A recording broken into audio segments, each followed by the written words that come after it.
Welcome to Dreamland Chronicles. I'm your host, Noah. Thank you for choosing to join us. Before we begin, find a comfortable position, set aside all your tasks, and let's enter a state of tranquility together. Firstly, let's take a deep breath together. Inhale slowly, then exhale gently. Repeat a few times, allowing your breath to become deeper and more rhythmic. Now, use your senses to feel every part of your body. From head to toe, notice any tension or discomfort. Just acknowledge their presence without striving to change them. As you continue to breathe deeply, let's alleviate the tension in your body by gradually relaxing your muscles. Starting from the head, moving downward, gently release each muscle. Feel that comfortable, light sensation, as if an invisible, comforting hand is gently embracing you. Shift your attention to your thoughts. Don't strive to eliminate them. Just let them quietly float by, like clouds drifting in the sky. You are merely an observer, unaffected by these thoughts. Let's take another deep breath, absorbing tranquility and peaceful energy. In this moment, you are safe, serene, and anything can wait until tomorrow. Thank you for participating in tonight's scientific relaxation moment. May you have a peaceful night and sweet dreams. Now, as you drift toward sleep, I'll hand the microphone over to Nicole to tell us a story.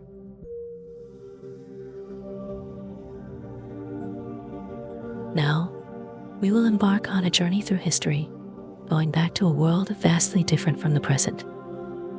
It is a morning in the city of Agra, India, as we rewind time to the year 1640. The construction of the Taj Mahal is nearing completion. This magnificent marble mausoleum was commissioned by the Mughal Emperor Shah in loving memory of his white monks.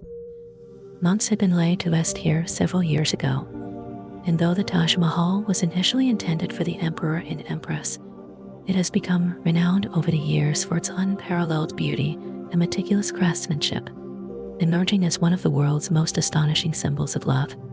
Standing at the gates of the Taj Mahal, you breathe in the freshness of the morning air. Located on the southern bank of the Yamuna River, even though you can't see the river from where you stand, you can hear the distant flow of water, sometimes accompanied by the gentle chirping of birds, composing a beautiful morning melody. This moment fills you with gratitude for the opportunity to rise so early in the morning. Near the Taj Mahal, a man is singing morning prayers in the distance. His voice carries softly on the breeze, blending harmoniously with the sounds of birds and the flowing river. Elsewhere in the city, life is beginning to stir. Farmers are heading to their fields, shepherds are tending to their flocks, and roosters are crowing in various corners of the city. Their calls echo in the air, each one distinct and clear.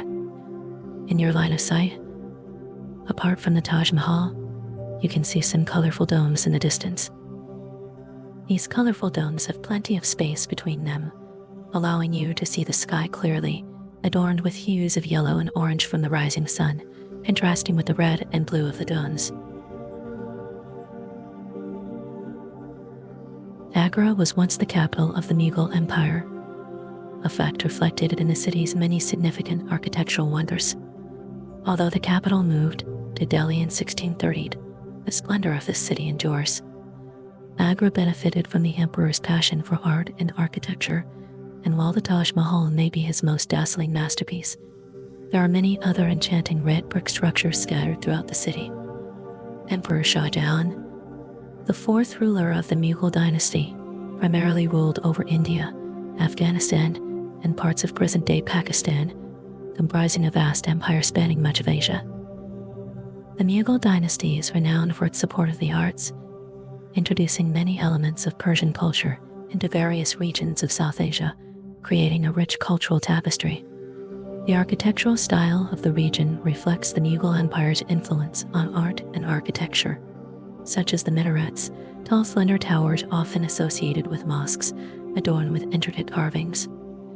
Many structures, like the one you see now, feature domes. The design of the Taj Mahal is heavily influenced by traditional Persian architecture, with the central dome smooth and radiant, devoid of any visible seams, a level of perfection that seems almost impossible to carve from rough and heavy stone. Now, you are strolling through the expansive courtyard of the Taj Mahal. The architect Lahore is evaluating this area. He is a tall man with a beard, wearing a turban, and his face carries an expression of deep contemplation. His steps are deliberate, and everything is meticulously inspected.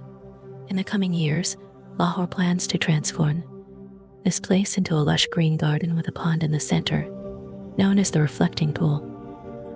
The pool's waters are crystal clear, surrounded by trees that will form a green wall on its edges, with lush vegetation on both sides. Not far away, there's a gate, and Lahore is checking different corners along this gate, ensuring that they are ready for the upcoming construction work.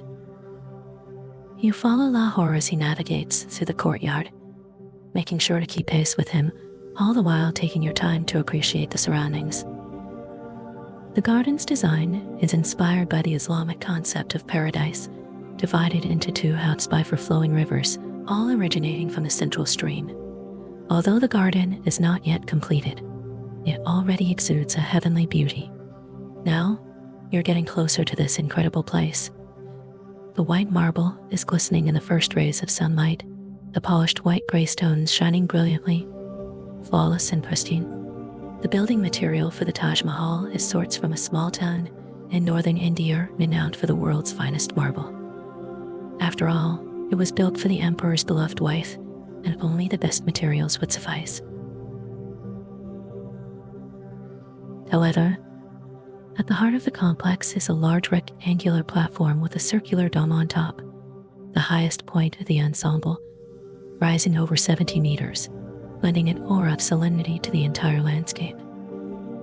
For towering minarets stand independently outside the main building, framing the central dome structure when viewed from the garden, adding depth and grandeur.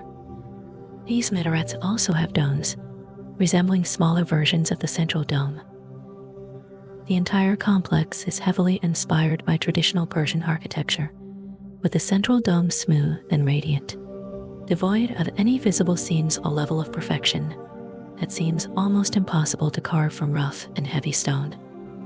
The ground of the garden is covered in soft grass, and your footsteps sink into it as you slowly approach this magnificent monument. It's challenging to fully grasp the beauty of this place all at once.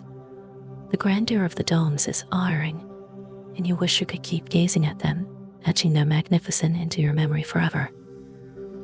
You notice a few workers sitting on the side of the building, some steps away. They are having their morning coffee, perhaps having a bite to eat, preparing for a day's work. Their job is to tend to the carvings, inlays, and calligraphy inside the building. The decorations of the Taj Mahal are the reason you came here. You want to fully understand the effort that went into creating this extraordinary place. The working men are gently tapping on the marble walls with their hammers and chisels, producing soft, rhythmic sounds. Occasionally, one of them pauses, and the sound fades as they blow away the stone dust, inspecting their work and resuming with satisfaction, filling the air once again with the gentle tapping. Soon, you see Lahore preparing to leave, and you follow him through a long corridor. On one side of the corridor are massive windows, and as you walk through, the sounds echo against the windows as you traverse. These windows have lace-like patterns, similar to those outside, resembling vines, only more intricate and densely woven. As you walk through the corridor, your footsteps resonate against the stone walls. Lahore is headed towards the back of the Taj Mahal, where he will inspect the ongoing construction of other buildings that surround the main structure. You contemplate whether to follow him. After all, you're interested in seeing the mosque and guest house being built. But as you hesitate, you arrive at an open platform at the back. It offers a beautiful view behind the main building of the Taj Mahal, and you pause to appreciate everything. Standing at the edge of the platform, you take a deep breath. The weather is still pleasantly cool, the air remains fresh, and the sun hasn't risen to high yet, so the temperature is just starting to rise, providing a comforting warmth. As you touch the boundaries of the marble walls with your hand, running your fingers over the surface, you are amazed by its smoothness, cool to the touch, incredibly soothing. As you gently caress the smooth marble, you contemplate how this place came into being, thinking of all the people who dedicated their time to make Shah Jahan's dream a reality. You think of all those individuals who devoted themselves to this place, and you're filled with gratitude for their efforts, for they have created a monument that will stand the test of time. You gaze into the distance, towards the Yamuna River. There's a tranquil lake, and the sunlight glistens on its surface, creating a radiant reflection. The lake seems to merge seamlessly with the sky, as if the surface of the water is a mirror of the universe.